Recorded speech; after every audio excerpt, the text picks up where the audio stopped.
Olá, bem-vindos ao Portal de Luz. Hoje nós veremos o nosso quarto especial sobre aquela que foi a fundadora desse programa e trabalhadora incansável pela causa da união entre medicina e espiritualidade, a doutora Marlene Nobre.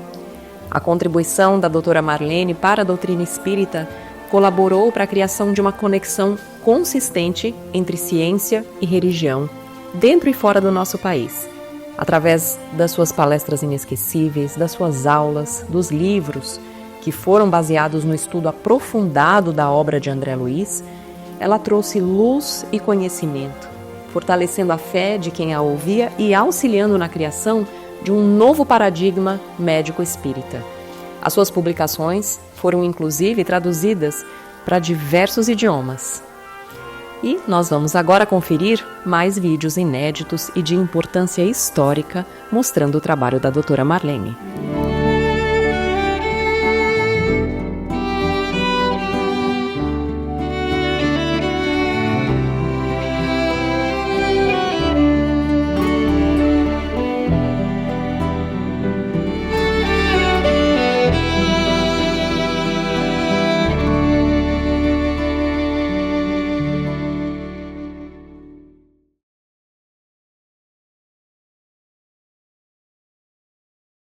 Uma alegria enorme em nossos corações, que nós temos a honra de apresentar aqui a expositora da noite.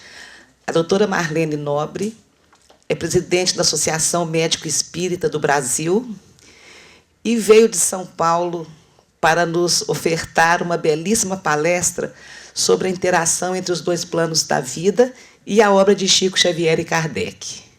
A doutora Marlene é autora de livros: A Alma da Matéria, Obsessão e Suas Máscaras, A Vida no Além, O Clamor da Vida, e tem mais um outro, né, doutora? Um último. A Vida contra o Aborto.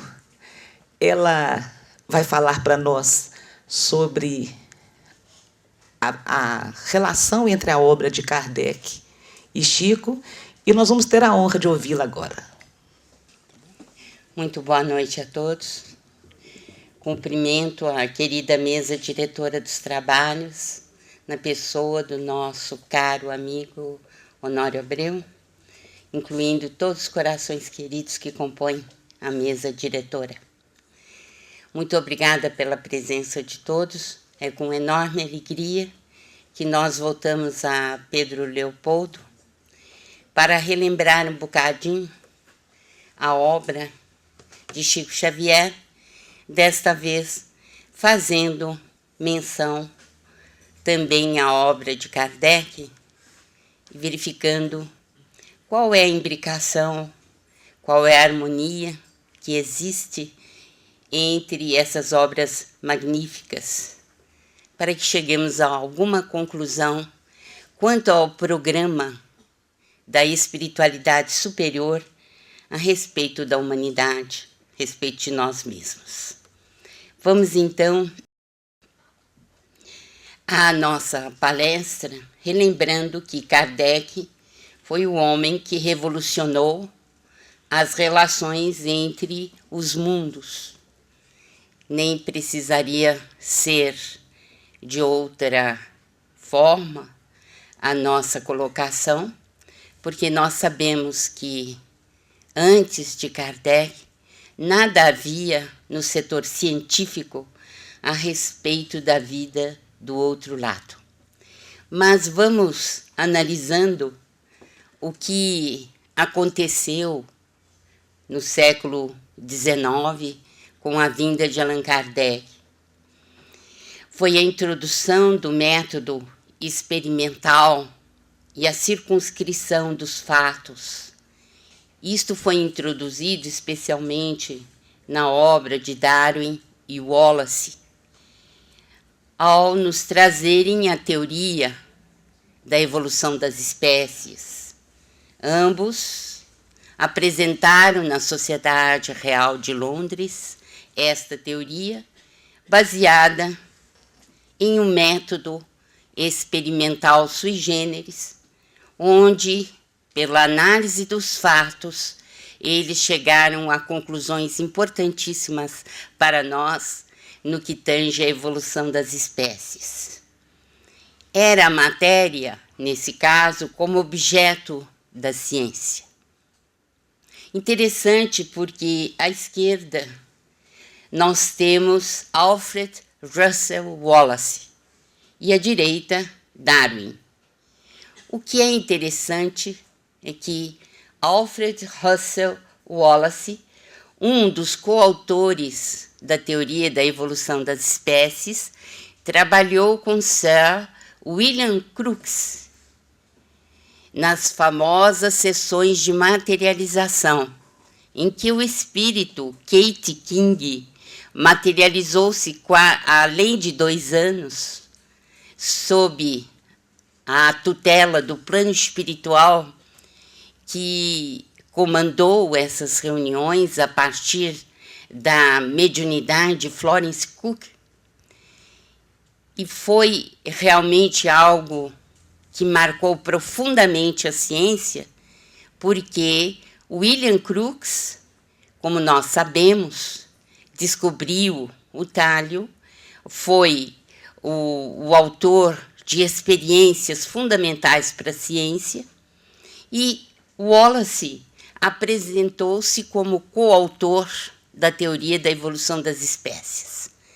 E isso é algo importantíssimo para nós espíritas, porque são cientistas da primeira linha que abraçaram os fenômenos espíritas.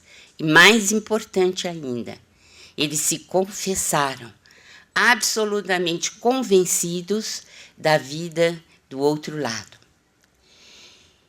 Quem foi Hippolyte Léon Denisard Rivail? Ele nasceu dia 3 de outubro de 1804, em Lyon, na França. Ele ficou 12 anos. Aos 12 anos, ele foi para Yverdon, na Suíça, estudar com Pestalozzi. E aos 20 anos, ele se formou, ficou 8 anos, portanto, na escola considerada uma das melhores da Europa, se não a melhor, onde ele aprendeu ciências e línguas, entre as línguas alemão, inglês, italiano, espanhol e holandês, e pôde, então, assimilar tudo aquilo quanto o melhor da aristocracia intelectual apresentava àquela época. Ele estabeleceu-se em 1825 em Paris, onde fundou a Escola de Primeiro Grau e a Instituição Rivail, tendo se casado em 1832 com Amélie Boudet, uma professora, sua amiga, 9 anos mais velha que ele. De 1819 a 1850, Hippolyte Léon Denisard Rivail exerceu com muita eficiência a tarefa educacional, tendo produzido inúmeros livros importantíssimos.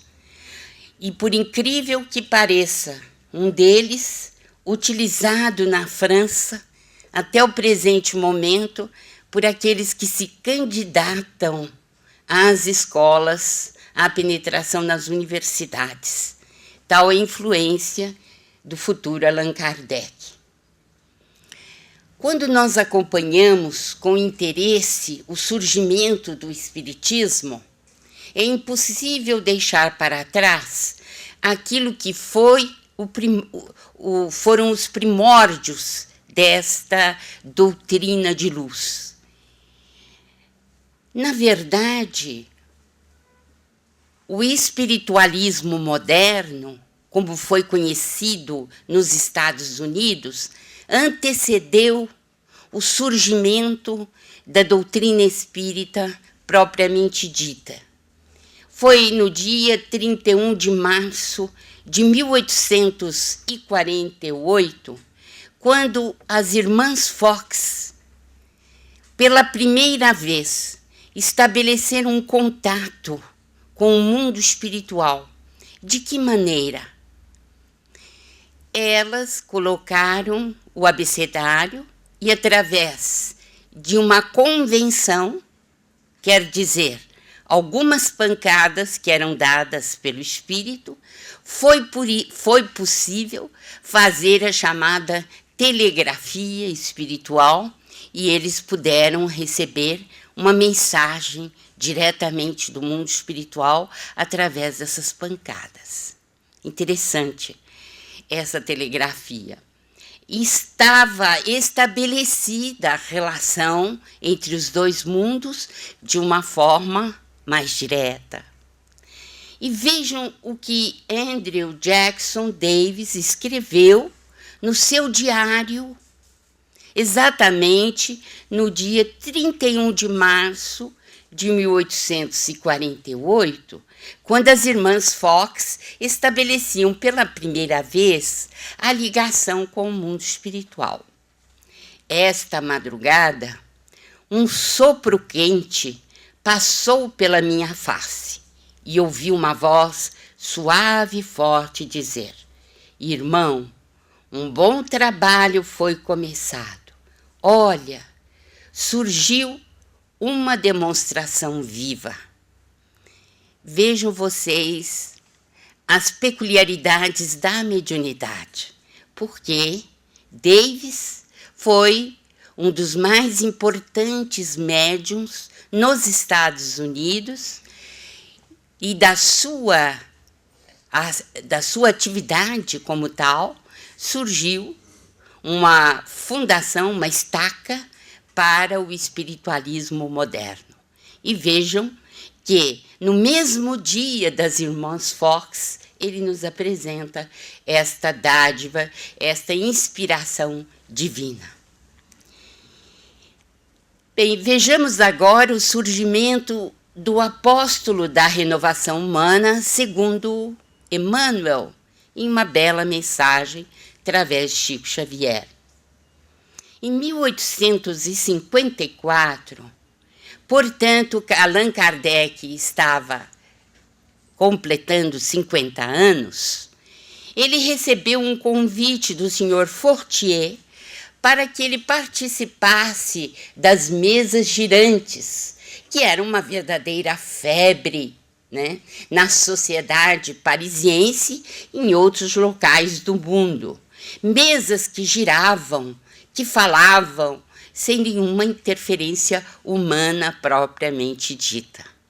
Então, ele foi convidado às reuniões na casa de Madame Pleine-Maison, a senhora Pleine-Maison e o senhor Baudin. E interessante porque lá ele encontrou, né, médiuns que seriam a base da doutrina espírita ou do surgimento do principal livro da espiritualidade no que tange a doutrina espírita, que é o Livro dos Espíritos. Ele encontrou Caroline, Julie Baudin, Ruth Jaffé e outros médiuns. Ao todo, trabalharam com Kardec nessa primeira fase em torno de uma dezena de médiuns, né? Em torno de 10 médiuns. Mas o que ele recebeu assim de um chamamento muito intenso foi no dia 30 de abril de 1856. Vejam vocês, um espírito chamou-lhe a atenção para a missão que ele deveria desempenhar. era coordenar o ensino dos espíritos instrutores. Kardec ficou realmente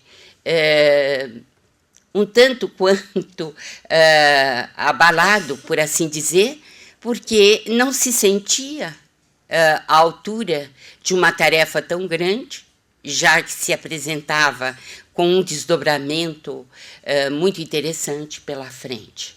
Mas, desde logo, ele assumiu as suas responsabilidades. Ele foi chamado para uma nova doutrina, que seria revolução no pensamento filosófico e religioso da Terra. Vejam que se passou praticamente um ano, né, desde o surgimento, em 18 de abril de 1857, no surgimento do Livro dos Espíritos, praticamente um ano desde que ele foi chamado para essa tarefa. E um dos espíritos assim escreveu: no livro que nós vamos escrever se encontrará os fundamentos do novo edifício que será destinado a reunir todos os seres humanos em um sentimento comum de amor e caridade. Esta mensagem tocou profundamente o codificador, porque, na realidade, quando ele esteve com Pestalozzi e sofreu a sua influência, ele abriu-se para o mundo em um movimento ecumênico que jamais o abandonaria. Então, esta chamada dos espíritos para que todos se reunissem, né, todos os seres humanos, em um só sentimento de amor e de caridade, era para ele algo profundamente caro ao coração, porque, na verdade, ele havia se formado com um humanista de primeira linha, que foi Pestalozzi. Quais são os traços característicos da personalidade de Allan Kardec? Ele, segundo a descrição dos seus biógrafos, Diana Blackwell, uma delas, a estatura era mediana, a constituição forte, testa larga, traços bem marcantes, olhos azuis acinzentados e tinha uma vida simples. Foi filósofo, cientista, educador, poliglota. Henri Sauce, um dos seus biógrafos, conta que ele reunia os amigos para jantar em sua residência aos domingos, na Vila Ségur. E Sauce conta episódios que, infelizmente, foram retirados da tradução brasileira da biografia do Sauce, mas que na francesa ainda permanece, e da onde fomos recolher dados jocosos muito interessantes, porque Kardec era muito brincalhão na intimidade. Ele era bonachão, tolerante, ecumênico, e ele fazia brincadeiras com aqueles que vinham à sua casa jantar aos domingos. Vale a pena ler a referência francesa na obra do Sauce, para que a gente veja como é que muitos companheiros, né, sentiam-se nas pegadinhas de Allan Kardec. Por exemplo, ele mandava trazer um enorme de um prato ou de uma vasilha, mas dentro não tinha praticamente nada, a não ser uma pequenina amostra de alimento. Era uma das coisas que ele fazia, e a partir daí ele brincava com aqueles que faziam parte da sua mesa aos domingos, né? Era paciente ante as injúrias e difamações e incapaz de ressaltar as próprias obras. O que impressiona a gente, principalmente no primeiro capítulo de A Gênese, é verificar que cada vez mais Kardec se retira, né, do proscênio, do palco, para que a doutrina brilhe e para que os espíritos sejam aclamados como os grandes diretores da renovação humana. Isso a gente observa no o que é o Espiritismo, no primeiro capítulo de A Gênese e nas obras que Kardec escreveu. A necessidade que ele tinha de se retirar cada vez mais da cena principal do palco para que a doutrina realmente aparecesse. Charles Richer teve uma enorme influência quando ele apresentou Allan Kardec ao público e reconheceu a importância do grande mestre. Ele disse que Allan Kardec estudou, classificou os fenômenos e seus produtores, os médiuns, e foi o fundador da ciência do paranormal. Para Charles Richer, Allan Kardec exerceu a influência mais penetrante e traçou o sulco mais profundo na ciência metapsíquica. Por quê? Porque pela primeira vez a alma deixou de ter somente interesse restrito às religiões e à metafísica.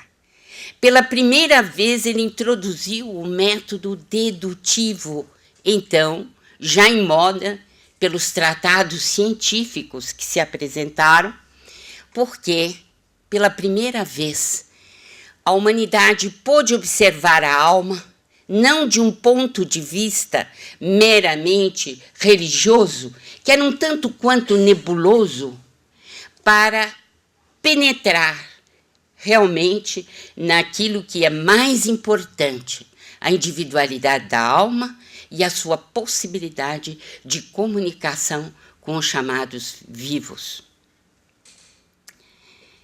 Por que Kardec foi o renovador do mundo das ideias? Porque, na verdade, a filosofia iluminista, ela nos trouxe, no século XVIII, o ideal de uma nova fé. Esse ideal era aliado à ciência. Ela pugnou a revolução do iluminismo pela religião sem dogmas, o respeito à liberdade de consciência. E com isto, os iluministas, eles rechaçaram tudo aquilo que a gente acredita por dogma, simplesmente por imposição. A partir daí, Kardec apresentou um verdadeiro tratado, aliando a razão aos fenômenos paranormais. Como reconheceu Charles Richer, Kardec foi, na verdade, o fundador da doutrina ou da ciência do paranormal. Por quê? Porque pela primeira vez ele aliou a razão a esses fenômenos. Ele estudou do ponto de vista científico. São milhares de entrevistas feitas por Allan Kardec. Foram milhares. E essas entrevistas têm toda uma conotação científica importante na classificação dos espíritos, para que possamos entender o relacionamento entre o mundo espiritual e o mundo material. Ele se ateve à veracidade dos fatos, aplicou a análise criteriosa dos ensinos dos espíritos, estudou a mediunidade, a classificação dos espíritos, o papel dos médiuns, estudou os inconvenientes e perigos do exercício mediúnico, mal direcionado, estudou também a interferência de mentes estranhas ou processos obsessivos e, principalmente, deixou um caminho luminoso para que estudássemos as ações de cura magnética. Estamos vendo, assim, que Allan Kardec propiciou, pela primeira vez na história humana, o conhecimento científico da alma, do espírito, o estudo da sociedade desencarnada e a sua influência sobre a encarnada. Esse renovador das ideias trouxe-nos, portanto, uma sociologia do mundo espiritual, ideias de responsabilidade social, previdenciárias e educacionais. Se nós pegarmos o Livro dos Espíritos, vamos ver tudo isto ali, catalogado, né, e muito bem destrinchado, analisado por Allan Kardec. Quando ele fala que o velho precisa de ser amparado, que o trabalhador que deu toda a sua vida ao trabalho, ele precisa de ter o amparo de leis. Quando ele fala na responsabilidade social nossa perante o mundo, perante as outras criaturas e por aí vai.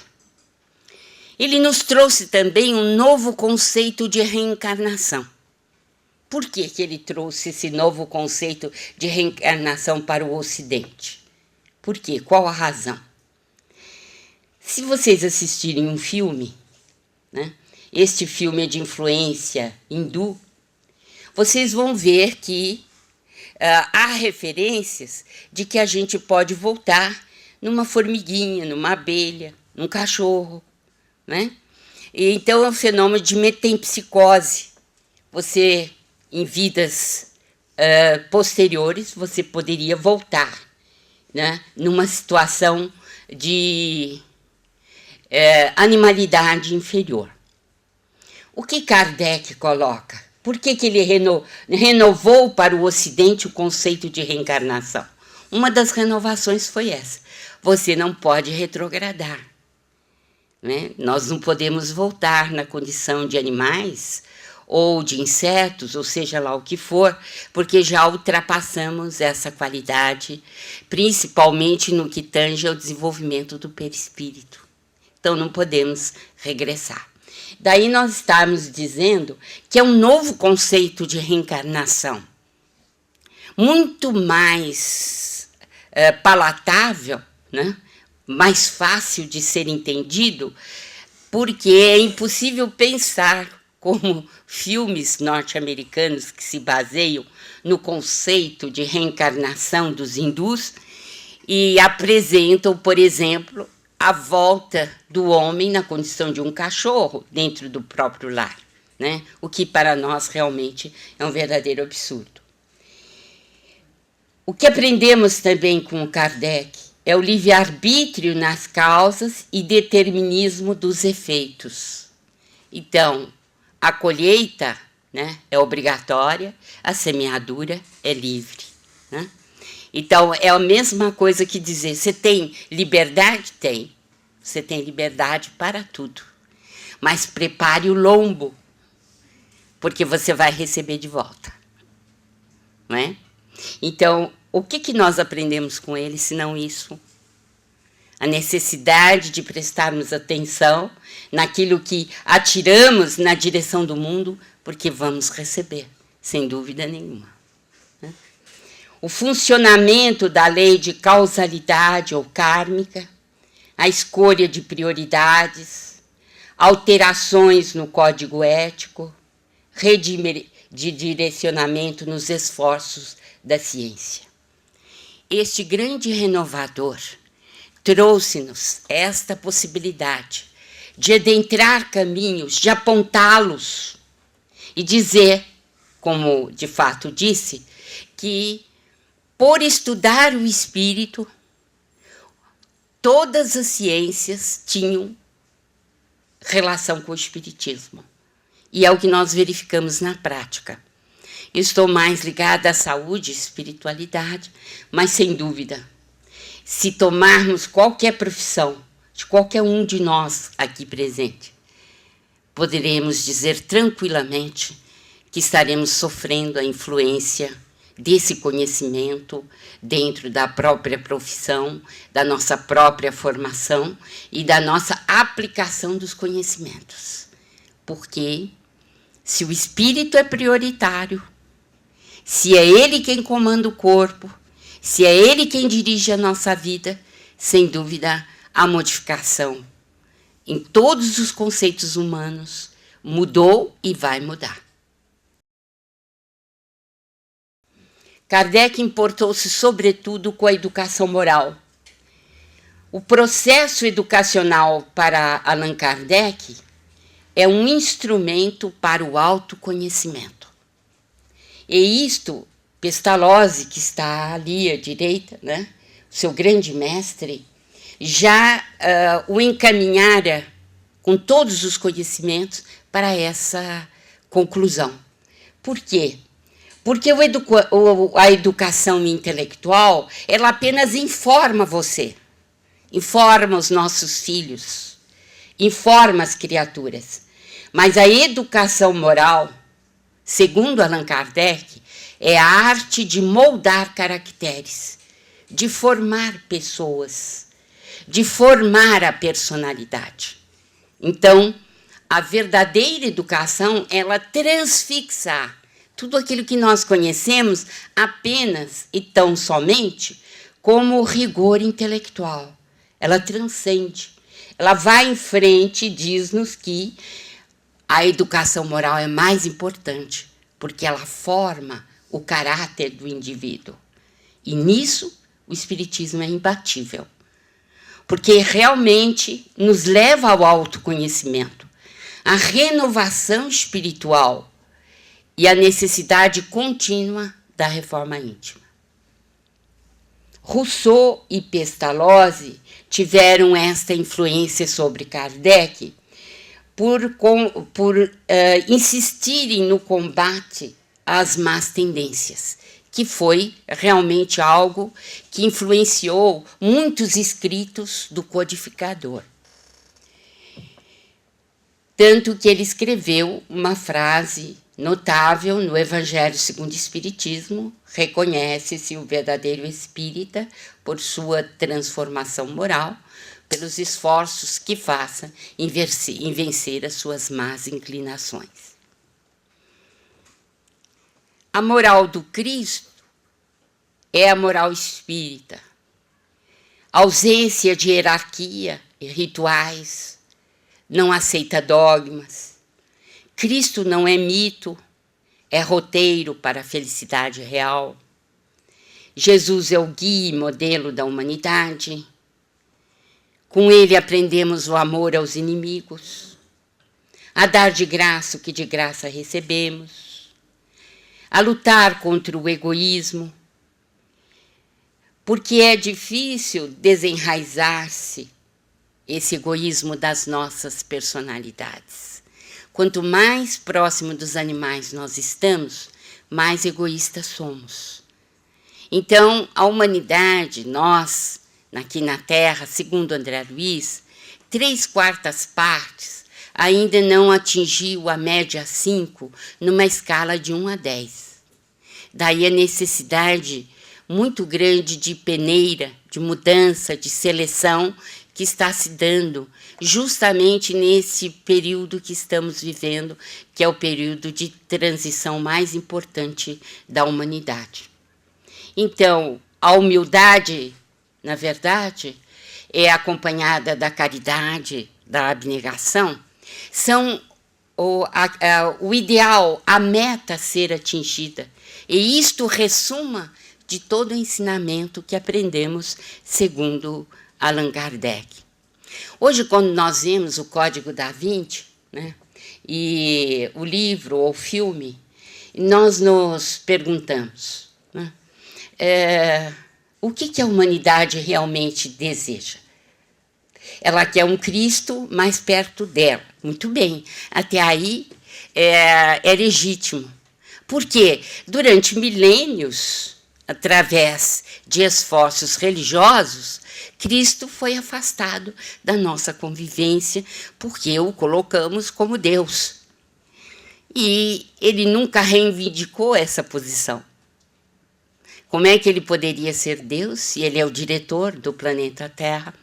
E existem, na verdade, muitos universos, não é só este onde nós estamos. É o nosso universo e os multiversos que ainda não temos capacidade para distinguir ou compreender. Então, colocá-lo como Deus é afastá-lo da nossa convivência. Ele não está conosco, né? É distanciá-lo de nós.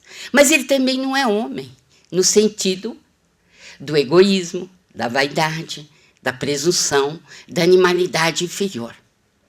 Mas o mais interessante é que o alto cargo que ele ocupa não o impediu de vir à Terra nos ensinar diretamente, falar conosco.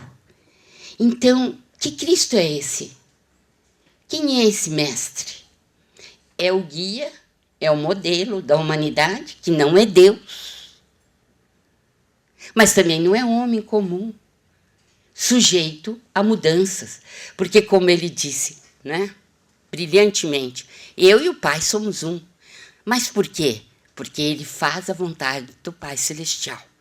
Mas inúmeras vezes ele separou, né, o Pai, o reino do Pai, o reino de Deus, separou exatamente as condições de filho e de pai.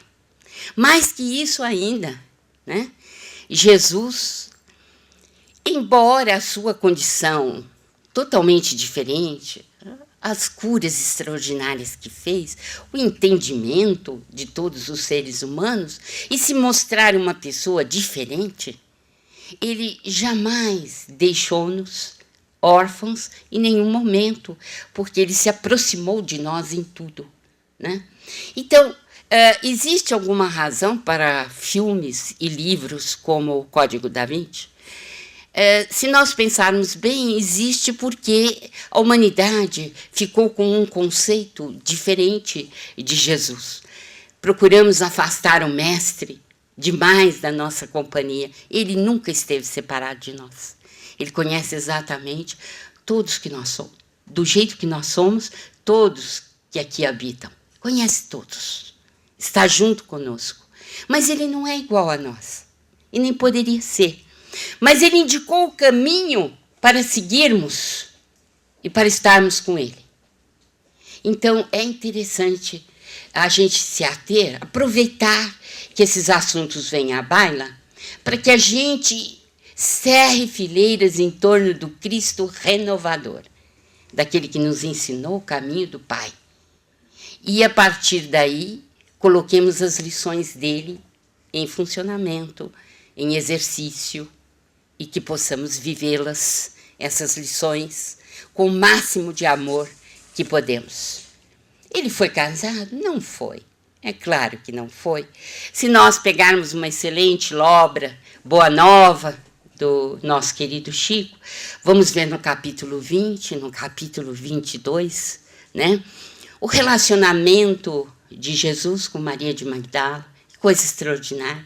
A renovação daquela mulher meretriz que descambara por caminhos difíceis porque estava em busca do amor. E Jesus compreendeu aquela alma dolorida, aquela alma que não tinha encontrado o que desejava. E a partir dos ensinamentos do Senhor, ela se transformou. Será que nós podemos distinguir transformações assim ao longo dos milênios tão forte, tão definitiva?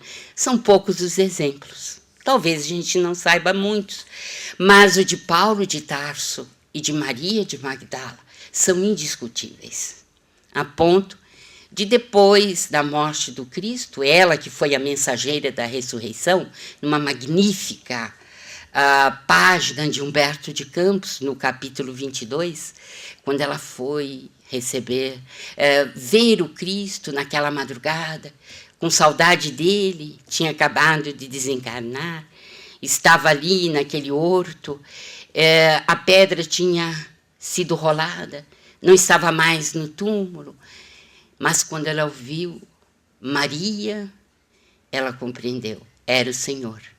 E ela julgava que era o jardineiro.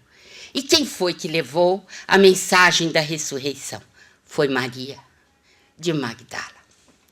Então, esses exemplos extraordinários, né, dos primeiros tempos do cristianismo, que coisa maravilhosa. E é através da mediunidade extraordinária de Chico Xavier que nós ficamos sabendo desses primeiros tempos, né, como foram, e podemos sentir o perfume daquele mar de Genezaré, aquela extraordinária ligação entre aqueles seres primitivos e o Mestre. Enfim, realmente sabemos que há uma distância enorme, porque Jesus mesmo disse, antes de Abraão ser, eu já era. Ele é muito mais velho que nós. Mas existe uma ligação tão forte nossa com ele, que a gente tem vontade de um dia encontrá-lo e de ser como ele. E isto será realmente extraordinário para nós. Mas sem humildade, como nós chegaremos lá? Como é que nós adentraremos essa paisagem magnífica onde Cristo se encontra? Mas ele compreende a gente, ele sabe da nossa dificuldade. O Kardec, apóstolo da renovação humana, maior contribuição dele, a reconstrução da esperança pela abertura dos canais de comunicação entre os dois mundos, de uma maneira sistemática e racional. Francisco Cândido Xavier, um homem chamado amor. Nasceu em Pedro Leopoldo, 2 de abril de 1910, órfão de mãe aos 5 anos, passou por sevícias e privações, foi calçar o primeiro sapato aos 14 anos, quando tinha terminado o curso primário. Aos 4 anos, ele já tinha o Evangelho segundo o Espiritismo na cabeça, desde essa idade. E aos 4 anos, ele teve os primeiros lampejos de mediunidade. Não sei se vocês conhecem todos, mas não faz mal recordar. Ele tinha ido a uma missa com a sua mãe, que era muito devota, muito católica, juntamente com seu pai, João Cândido, Dona Maria João de Deus e seu Cândido. E eles tinham chegado de Matozinhos, que fica a 10 ou 14 quilômetros daqui, né? Se não me engano, e eles foram a pé. E Dona Maria estava fazendo café e seu João Cândido estava contando para ela que uma vizinha tinha tido um aborto. E um menino, com 4 anos e meio, o Chico, disse, mas isso é natural porque a criança estava ectópica, tinha sido gerada na trompa, com 4 anos e meio. E aí, o pai, muito assustado, porque o filho estava falando palavras que ele não conhecia coisa nenhuma, então ele disse assim, Maria, trocar esse menino na igreja não é nosso filho. Não, Cândido, o que eles estão falando? O que ele está falando? Aí ele tornou a repetir. Mas certamente era algum espírito, né, ligado à área da saúde que o estava informando sobre o caso do aborto. Na verdade, esse aborto era natural, uma vez que a criança ou o embrião tinha sido gerado nas trompas. Então, ele enfrentou lutas psicológicas enormes e, aos 17 anos, em 1927, 8 de julho de 1927, ele recebeu a primeira mensagem psicografada. Traços da personalidade. Ele era pouco letrado, amava demais os livros, mas não os tinha para estudar e também não tinha tempo para isso. Uma vida humilde. Começou a trabalhar com 8 anos e meio. Era obediente, disciplinado, bondoso, bonachão, tolerante, ecumênico, paciente ante as injúrias e difamações e incapaz de ressaltar as próprias obras. A obra Chico Xavier Emmanuel, na verdade, tem mais de 412 livros agora, né?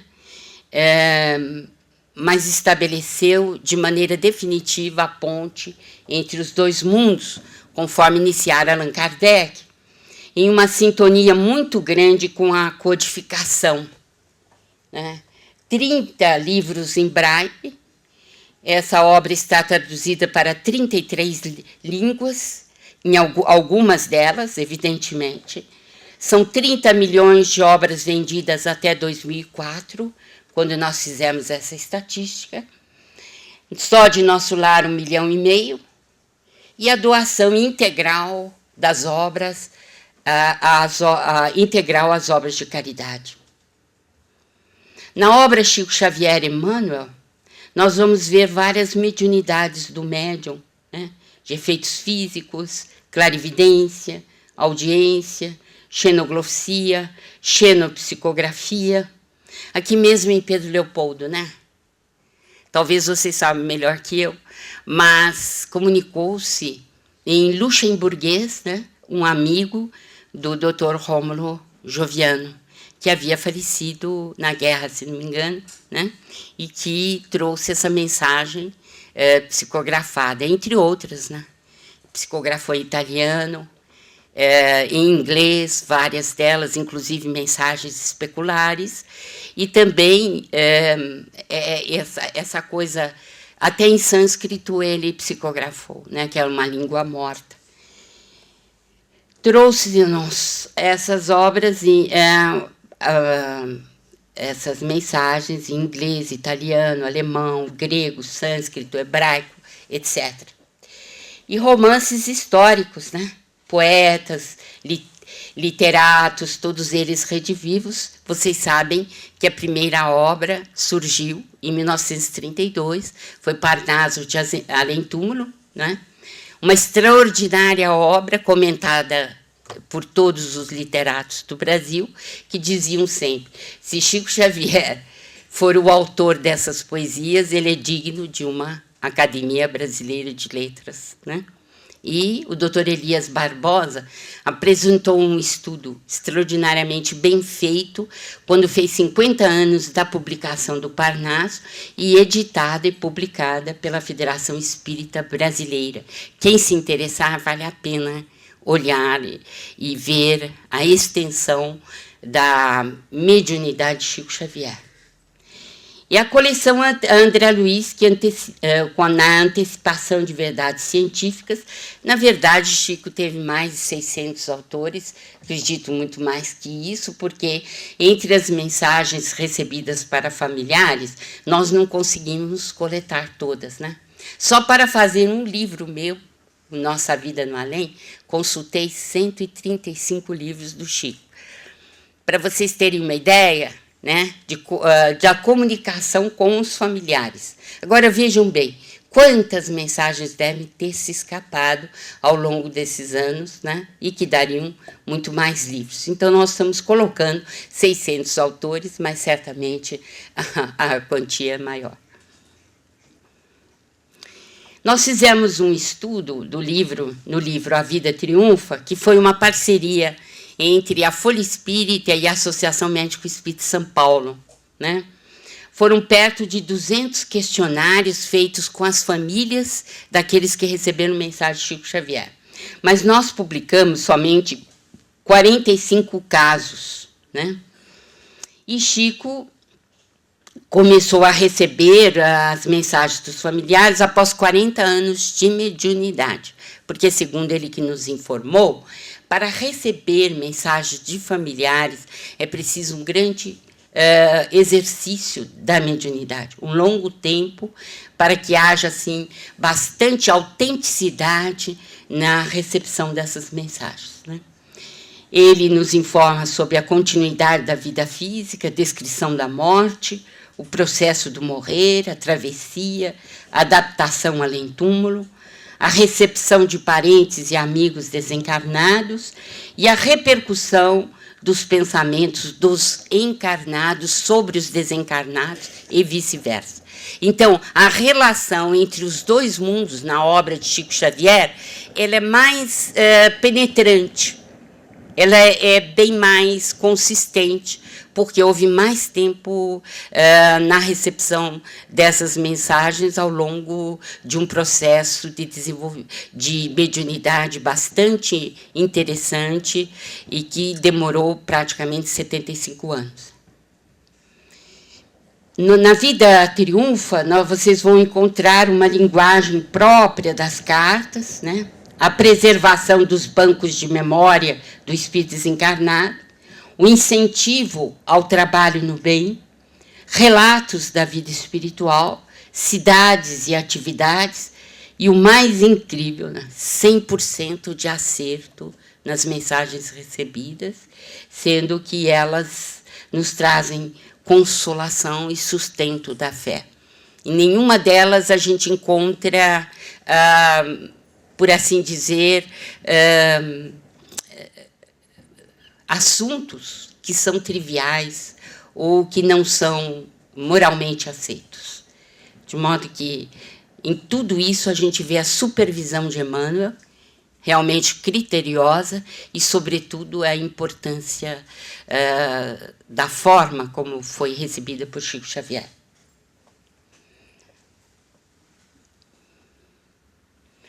Então, na coleção André Luiz, a gente vê detalhes da reencarnação, da desencarnação, o perfil sociológico da humanidade desencarnada, a pressão exercida sobre a humanidade encarnada, histórias da vida real, exemplos vivos, ênfase na reforma íntima, na caridade. Vejam, aquela mesma educação moral de que falava Kardec, né? A educação intelectual, ela é apenas informação, mas a educação moral, ela exige mudança e, sobretudo, é uma educação profunda do ser, no que ele tem de mais sagrado, a sua renovação moral. Esperamos, sinceramente, que todos possam ter apreciado o conteúdo que foi apresentado. E se sintam à vontade para rever quantas vezes se façam necessárias todo esse rico arquivo que foi apresentado aqui ao longo do mês de janeiro, a fim de que nós possamos absorver todo o conhecimento e sabedoria da nossa querida doutora Marlene. Nós desejamos a todos uma excelente semana e até a próxima.